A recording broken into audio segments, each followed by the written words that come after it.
ഓരോരോ ആൾക്കാരെ കുത്തി കുത്തി ചോദിക്കുക.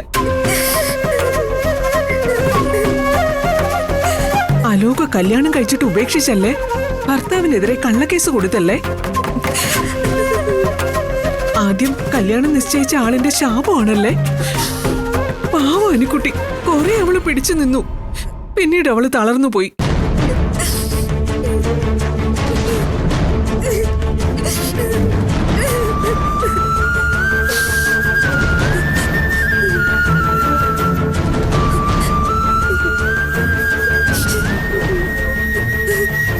അമ്മേ, ആരാത്? അമ്മ പറ, ആർക്കും അനുശ്രീയുടെ കാര്യങ്ങൾ അറിയേണ്ടത്? ഒരാളല്ല, എല്ലാവർക്കും ഇതൊരു രസം പോലെയാ. ഇന്നലെ നിങ്ങൾ എല്ലാരും കൂടി എന്റെ പുറത്തു കൊണ്ടുപോയി. ഞാൻ നല്ല സന്തോഷത്തിലുമായിരുന്നു. എന്റെ പേടിയൊക്കെ മാറിയതോ. പക്ഷെ ഞാൻ ഇനി വീടിന്റെ പുറത്തിറങ്ങത്തില്ല. അമ്മ ഇനി എന്നെ ഒരിടത്തേക്കും വിളിക്കണ്ട. മോളെ,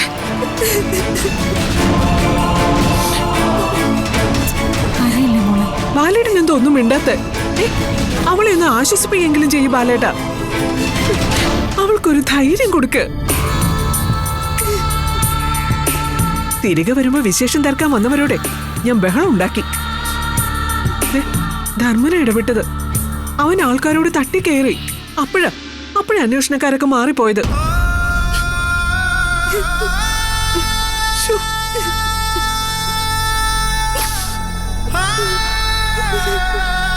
മോളെ,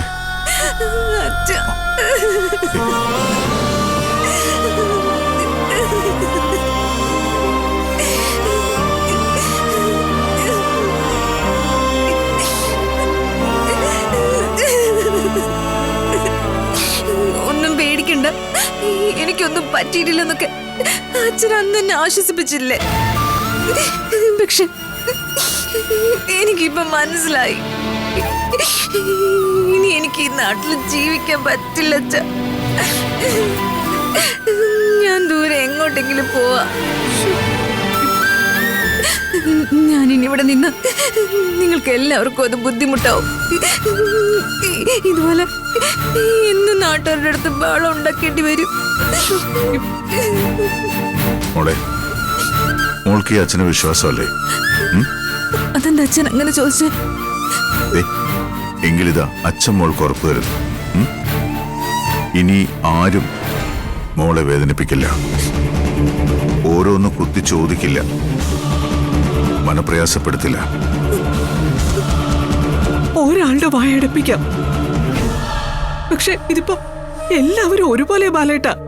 നമുക്ക് എന്ത് ചെയ്യാൻ പറ്റും? നാട്ടുകാരുടെ മുഴുവൻ പേരുടെയും വായടപ്പിക്കും ഞാൻ. മോളെ, ഇനി ആരും എന്റെ മോളെ വിഷമിപ്പിക്കില്ല.